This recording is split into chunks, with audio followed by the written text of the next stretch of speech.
말씀을 듣습니다.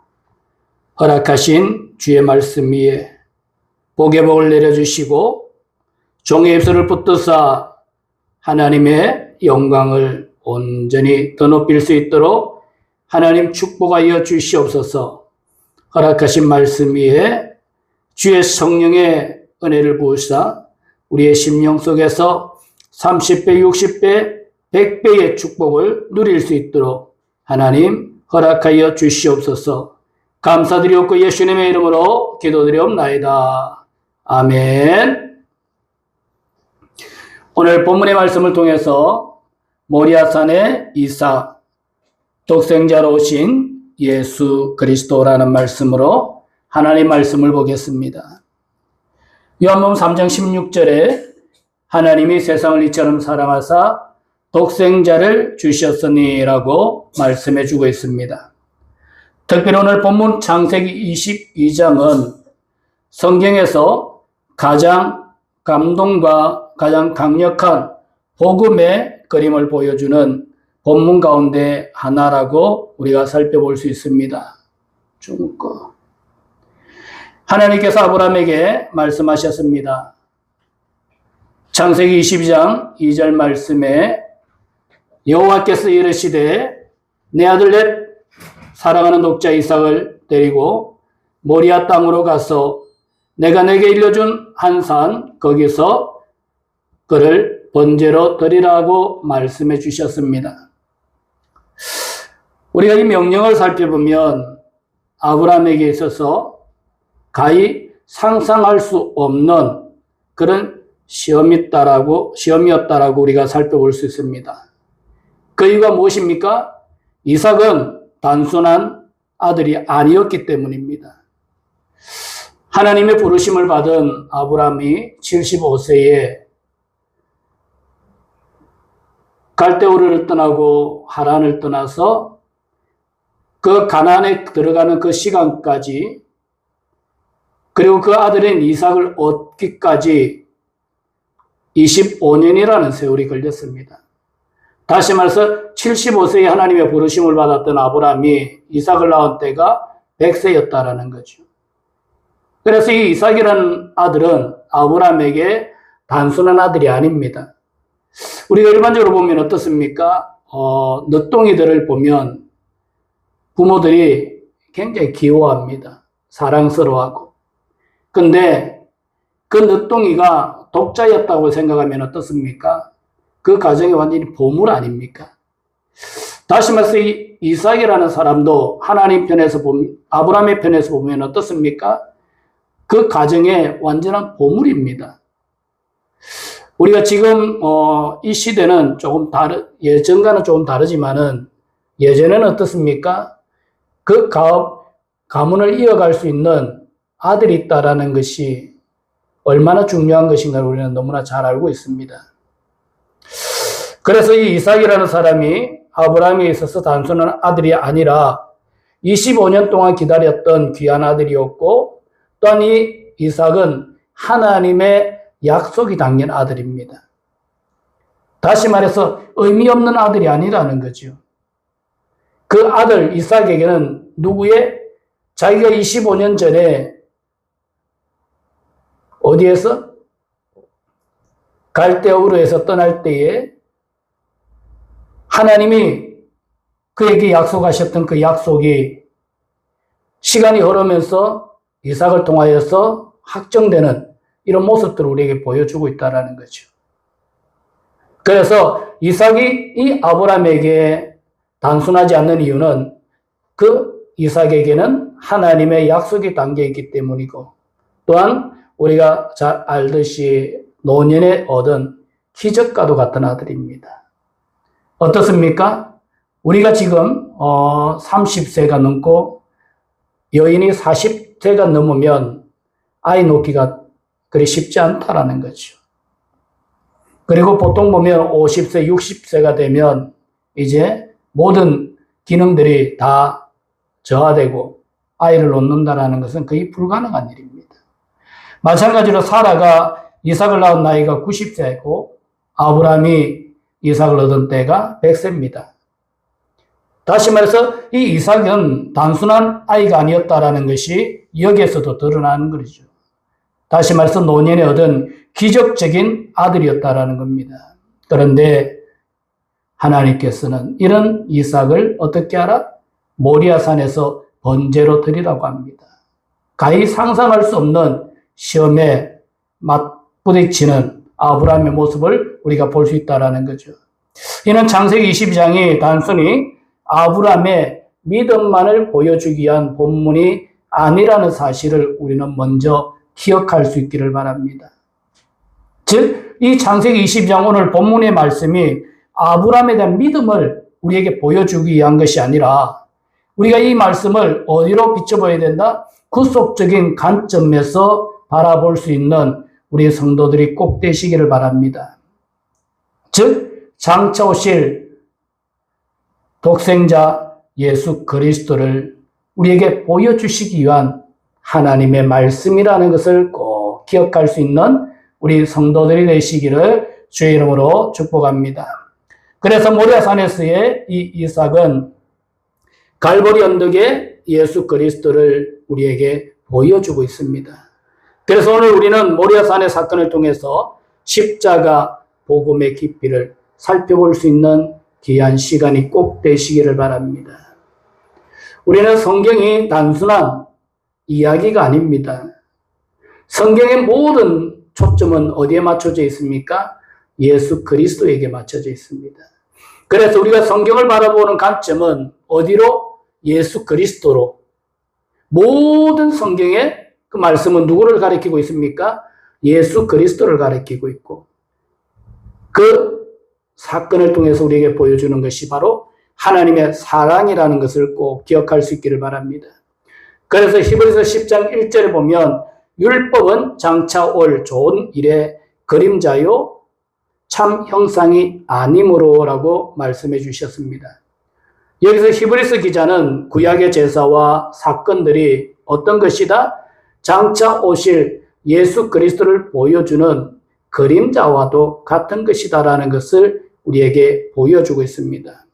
그래서 오늘 본문 창세기 22장도 단순한 역사적인 사건이 아니라 장차 십자가에 희생되실 예수 그리스도를 미리 보여주는 대표적인 구속사적 예표라는 것을 우리가 꼭 기억할 수 있기를 바랍니다. 따라서 오늘 본문의 중심은 아브라함의 위대한 믿음보다 하나님께서 준비하신 구속의 은혜에 있다라는 사실입니다. 그래서 우리가 이 아브라함이라는 사람이 성경의 중심이 아니라 그 아브라함을 통해서 하나님께서 우리에게 보여주시고자 원하는 것이 무엇이다? 바로 예수 그리스도의 구속, 그 은혜를 우리에게 보여주시기 위한 것이다라는 것을 꼭 기억할 수 있기를 바랍니다. 우리는 성경을 보면서 그 사건에 나타나 있는, 드러나는 등장인물에 우리가 초점을 맞춥니다.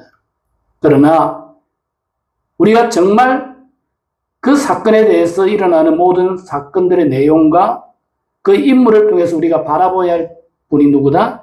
바로 예수 그리스도라는 사실을 꼭 기억할 수 있기를 바랍니다. 우리가 사드락과 메삭과 아벳노고를 보면 그 뜨거운 물에 들어간 그들의 믿음을 보면서 그들 가운데 함께 하셨던 누구? 예수 그리스도. 그분이 우리 신앙의, 우리 믿음의 중심이라는 것을 꼭 기억할 수 있어야 된다는 겁니다. 그래서 아우구스티누스는 구약은 신약이 감추어진 책이며 신약은 구약이 드러난 책이다라고 합니다. 다시 말해서 무엇입니까? 이 구약이라는 책은 그 안에 무엇이 신약이라는 것이 감추어져 있다라는 거죠. 다시 말해서 이 구약이라는 책에는 누가? 예수 그리스도가 감추어져 있다라는 겁니다. 그리고 신약이라는 책은 무엇이다? 그 감추어져 있던 그 구약이 어떻게 드러나 있는 책이다. 다시 말해서 구약에는 신약이 감추어져 있고 신약에는 감추어져 있던 그 구약이 드러나는 책이다라는 것을 우리에게 보여주고 있습니다. 어느 건축가는 웅장한 성당을 짓기 전에 정교한 설교를 먼저 완성했습니다. 사람들은 실체적인 그 도면만을 보고 이해할 수 없었습니다. 그런데 그 건물이 완성되자 설계도의 모든 선과 도면이 무엇을 의미하는지 깨닫게 되었다라는 겁니다. 오늘 창세기 22장도 마찬가지입니다. 복음이라는 위대한 건축물의 설계도와 같다라는 것입니다.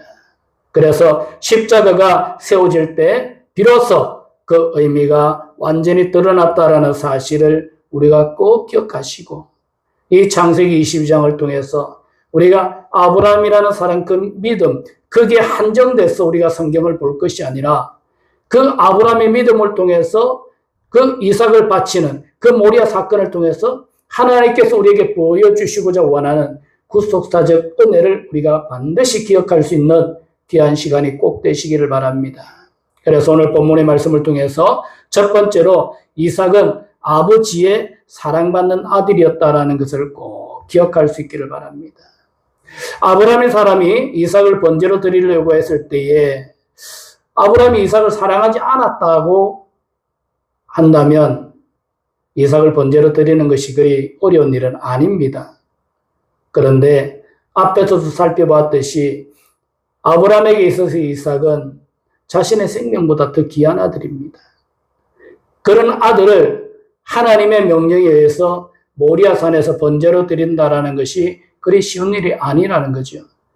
그래서 오늘 본문 22장 2절에 보니까 내 아들, 내 사랑하는 독자 이삭이라고 되어 있습니다. 여기서 보면 하나님도 인정합니다.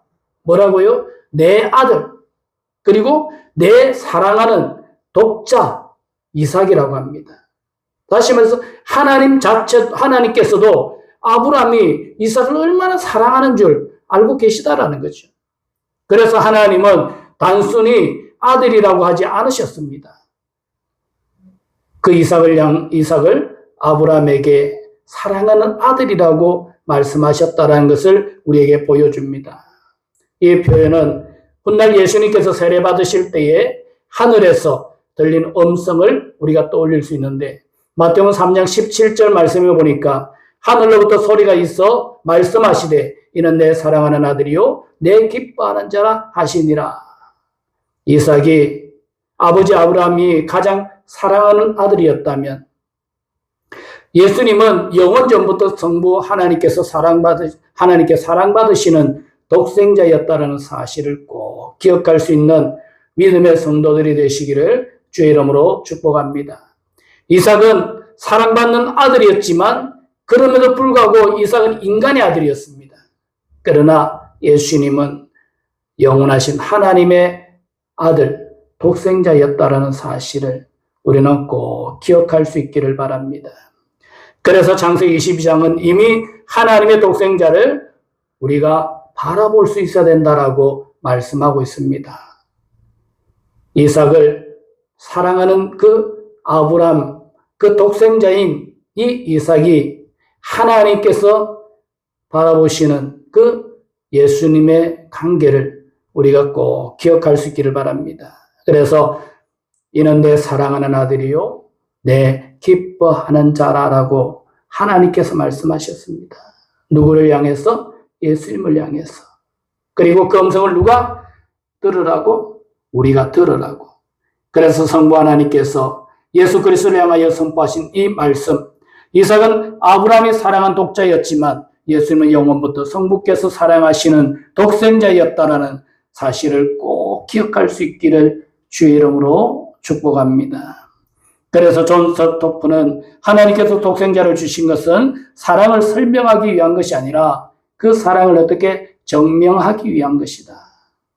다시 말해서 하나님께서 우리를 얼마나 사랑하시는가를 설명하기 위해서 예수님을 우리에게 보내주신 것이 아니라 그 사랑이 얼마나 큰 것인가를 증명하기 위하여 우리에게 보내주셨다라는 사실을 우리에게 말씀해 주고 있습니다. 그래서 오늘도 우리가 이 아브라함을 향하여 주신 이 귀한 말씀을 통해서 특별히 하나님의 사랑이 우리에게 얼마나 큰지를 꼭 기억할 수 있는 귀한 시간이 되기를 바랍니다. 이삭이 아버지 아브라함의 사랑하는 독자였던 것과 같이 예수님께서는 하나님께서 기뻐하시는, 사랑하시는 참된 독생자였다라는 사실을 꼭 믿으시는 우리 성도들이 되시기를 주의 이름으로 축복합니다. 두 번째로 이삭은 순종하며 산을 올랐습니다. 창세기 22장에 우리가 그 내용을 자세히 읽어보면 놀라운 점이 있습니다. 그것이 무엇입니까? 아브람은 이삭을 강제로 끌고 가지 않았습니다. 이삭은 그가 스스로 그 길을 걸어갔던 것을 우리에게 보여주고 있습니다. 처음에는 몰랐습니다. 종들과 함께 모리아산을 향하여 떠날 때까지만 해도 자신이 재물인 것을 몰랐습니다. 아브라함이 그 종들을 밑에 놓고 이삭을 데리고 산을 올라갈 때만 해도 이삭은 자신이 재물인 줄 몰랐습니다. 그런데 올라가다 보니까 이상합니다. 무엇이요? 재물이 없습니다. 그래서 아버지께 묻습니다. 아버지, 다 있는데 재물이 없습니다. 그랬더니 하나님께서 준비하신다고 그 아버지가 이야기를 합니다. 묵묵히 또 두 사람이 올라가서 알게 된 사실이 뭡니까? 자신이 재물이었다라는 거죠. 그럼에도 불구하고 이삭은 반항하지 않았습니다. 거부하지 않았습니다. 아버지인 아브라함이 믿는 하나님을 신뢰했기 때문인 것을 꼭 기억할 수 있기를 주의 이름으로 축복합니다. 예수님께서 우리를 위해 십자가를 지셨는데 예수님께서 그 십자가를 억지로 지신 것이 아니라 자진해서 지신 것을 그 사랑을 우리가 꼭 깊이 깨달을 수 있는 믿음의 성도들이 되시기를 주의 이름으로 축복합니다. 겟세마네 동산에서 내 원대로 마옵시고 아버지의 원대로 하옵소서라고 기도하셨습니다. 이삭이 그 아브라함이 자신의 아버지 아브라함이 자신을 번제로 드리려고 했을 때에 자기의 원이 아니라 아버지의 원, 그리고 아버지인 그 아브라함의 원이 아니라 아브라함이 섬기는 그 하나님의 원하시는 그것을 따라갔던 이삭과 같이 예수님께서 하나님의 뜻을 따라서 스스로 그 길을 가셨던 것을 우리가 꼭 기억하시고 그 사랑에 우리가 감사하며 믿음의 삶을 살아갈 수 있는 우리의 성도들이 꼭 되시기를 주의 이름으로 축복합니다. 십자가의 길은 결코 쉬운 길이 아니었습니다. 조롱과 멸시와 고난이 기다리고 있었습니다. 그러나 주님은 끝까지 순종하셨습니다. 빌립보서 2장 8절에 사람의 모양으로 나타나사 자기를 낮추시고 죽기까지 복종하셨으니 곧 십자가의 죽으심이라고 말씀해 주셨습니다. 오늘 우리도 주님의 순종을 배울 수 있기를 주의 이름으로 축복합니다. 신앙생활이라는 것은 단순히 축복을 받는 삶이 아니라는 것을 우리는 꼭 기억할 수 있기를 바랍니다. 하나님의 뜻에 자신을 맡기는 삶이 바로 신앙생활이라는 것을 꼭 기억할 수 있는 우리 성도들이 되시기를 주의 이름으로 축복합니다. 아브라함이 갈대우르를 떠나고 하란을 떠나고 또 이삭을 번제로 드리는 이런 삶의 모습을 보면서 참된 신앙생활이 무엇인가? 바로 하나님께 나를 맡기는 것이다 라는 것을 우리가 깊이 깨닫는 귀한 시간이 꼭 되셔서 이삭이 그 아버지 아브라함에 순종했듯이 예수님께서 하나님께 순종했듯이 우리도 하나님께 순종하며 살아갈 수 있는 믿음의 성도들이 꼭 되시기를 주의 이름으로 축복합니다. 그래서 내 계획보다 하나님의 계획을 신뢰할 수 있는 삶, 내 뜻보다 하나님의 뜻을 우선으로 할 수 있는 삶, 그래서 때로는 이 순종이 우리에게 손해를 보게 한다 할지라도 그것을 감당할 수 있는, 감수할 수 있는 우리 신앙인들, 그 결과가 하나님께서 우리에게 주신 축복이라는 것을 믿고 끝까지 순종의 삶을 살아갈 수 있는 우리 성도들이 꼭 되시기를 주의 이름으로 축복합니다. 그래서 허드슨 테일러는 하나님의 뜻은 결코 하나님의 은혜 밖으로 우리를 인도하지 않는다라고 이야기를 합니다. 다시 말해서 무엇입니까? 하나님의 뜻은 우리를 하나님의 은혜 밖으로, 다시 말해서 하나님이 모른 체 하는, 하나님 우리를 외면하는 이런 쪽으로 우리를 이끌지 않는다라는 겁니다. 하나님의 뜻은 우리가 하나님의 은혜 가운데 반드시 있게 한다는 사실을 꼭 기억하시고 그 순종의 길을 온전히 걸어갈 수 있는 우리 믿음의 성도들이 되시기를 바랍니다. 세 번째로 또한 예수 그리스도는 실제로 희생되신 독생자라는 사실을 꼭 기억할 수 있기를 바랍니다. 오늘 창세기 22장의 가장 중요한 차이가 바로 여기에 있습니다. 무엇입니까? 이삭은 죽지 않았다라는 겁니다. 하나님은 아브라함의 믿음을 보기 위하여 이삭을 모리아산에서 번제로 드리라고 한 것뿐입니다. 정말 하나님께서 이삭을 죽이려고 한 것이 아니라는 거죠.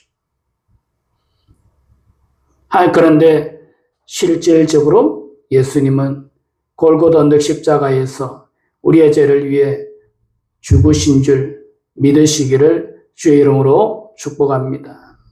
그래서 창세기 22장의 감동은 바로 여기에 있습니다. 죽어야 할 자리에 대신 죽는 재물이 나타났다라는 것. 다시 말해서 이삭이 죽어야 할 때 재물이었지만 이삭이 죽지 않고 대신 이삭을 대신해서 순양이 재물이 되었던 것과 같이 죽어야 할 대상이 우리였지만 우리를 대신해서 누가? 예수님께서 재물이 되시는 이런 모습들. 그래서 죽어야 할 자리에 대신 죽는 재물이 나타났다는 그 사실. 그분이 바로 예수 그리스도. 이것이 바로 대속의 원리라는 것을 꼭 기억할 수 있는 우리 성도들이 되시기를 주의 이름으로 축복합니다. 그러나 모리아산의 이 사건은 여기에서 끝나지 않는다라는 거죠. 이 사건은 장차 이루어질 더 위대한 구속적인 사건, 바로 십자가에서 완성되었다는 사실을 우리가 다시 한번 꼭 기억할 수 있는 믿음의 성도들이 되시기를 주의 이름으로 축복합니다. 그래서 이삭은 죽지 않았지만 예수님께서는 우리의 죄를 위해 십자가에서 직접 죽으셨다라는 것을 꼭 기억할 수 있기를 바랍니다.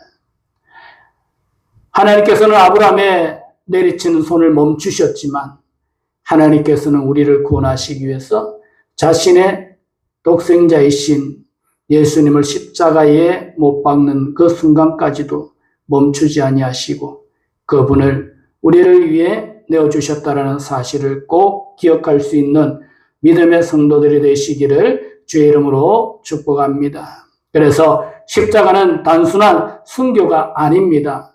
이 십자가는 대속의 제사라는 사실을 꼭 기억할 수 있는 믿음의 성도들이 되시기를 주의 이름으로 축복합니다. 이 십자가는 하나님의 공의와 사랑이 만족된 자리였고 하나님의 사랑이 나타난 자리였다는 것을 꼭 기억할 수 있는 우리 성도들이 되시기를 주의 이름으로 축복합니다. 오늘 8절에 아브라함은 이렇게 말합니다. 아브라함이 이르되 내 아들아 번제할 어린 양은 하나님이 자기를 위하여 친히 준비하시리라고 두 사람이 함께 나아갔어. 이 예언은 수백 년 후에 예수 그리스도 안에서 완전히 성취됩니다. 세례 요한의 고백입니다. 보라 세상 죄를 지고 가는 하나님의 어린 양이로다. 예수님께서 친히 어린 양을 준비하셨습니다. 그 어린 양이 바로 예수 그리스도라는 사실을 꼭 기억하시고 모리아산의 순양은 그림자였습니다. 6월절의 어린 양도 그림자였습니다. 성막과 성전의 제물도 그림자였습니다. 그러나 예수님은 실체였다는 사실을 꼭 기억하시고 모든 제사가 가르쳤던 참 어린 양이신 바로 그 십자가 위에 우리의 죄를 위해 죽으신 예수님을 우리가 바라보면서 오늘도 믿음으로 승리하며 살아가시는 우리 성도들이 꼭 되시기를 주의 이름으로 축복합니다. 결론을 맺습니다. 로마서 8장 32절에 자기 아들을 아끼지 아니하시고 우리 모든 사람을 위하여 내어주셨다라고 성경은 말씀하고 있습니다. 많은 사람들은 창세기 20장을 읽으면서 아브라함의 믿음을 생각합니다. 물론 우리가 그것을 무시하고 넘어가자라는 것은 아닙니다. 그러나 본문의 중심은 어디에 있습니까? 아브라함이 아니라는 사실입니다.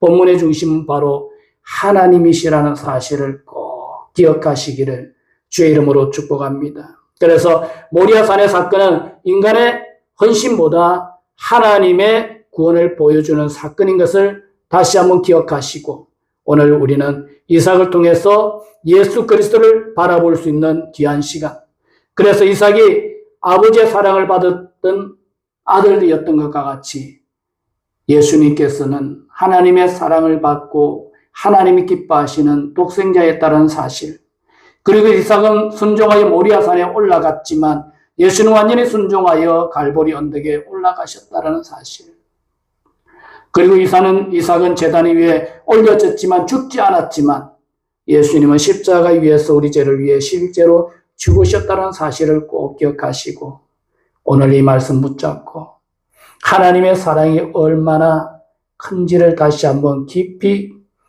우리가 묵상하면서 하나님께 영광 돌리는 귀한 삶이 되시기를 주의 이름으로 축복합니다. 기도드리겠습니다. 아버지 하나님 감사드립니다. 오늘도 주신 귀한 말씀과 은혜 속에서 우리가 주의 성령의 역사를 바라보게 하옵소서. 우리를 향한 하나님의 그 크고 놀라우신 은혜와 사랑을 다시 한번 기억하는 귀한 시간 되게 하시고, 감사로 하나님께 영광 돌리며 살아갈 수 있는 우리 믿음의 성도들 다 되게 하여 주시옵소서. 감사드렸고 예수님의 이름으로 기도드리옵나이다. 아멘. 이제는 우리 주 예수 그리스도 은혜와 하나님의 무한하신 사랑과 성령님의 내주 교통 역사하심이 오늘 주의 말씀과 같이 아브라함을 통하여 하나님을 바라보게 하셨고, 이삭의 그 순종을 통하여 우리를 구원하시기 위한 독생자 예수 그리스도의 그 순종의 삶을 통하여 우리에게 베푸신 하나님의 은혜를 기억하고자 원하는 우리 모든 성도들 머리 위에와 우리 성도들의 가정과 산업과 자녀들 머리 위에와 우리 주한 교회와 이적과 나라와 민족과 열방 위에 지금부터 영원토록 함께 있을지어다. 아멘.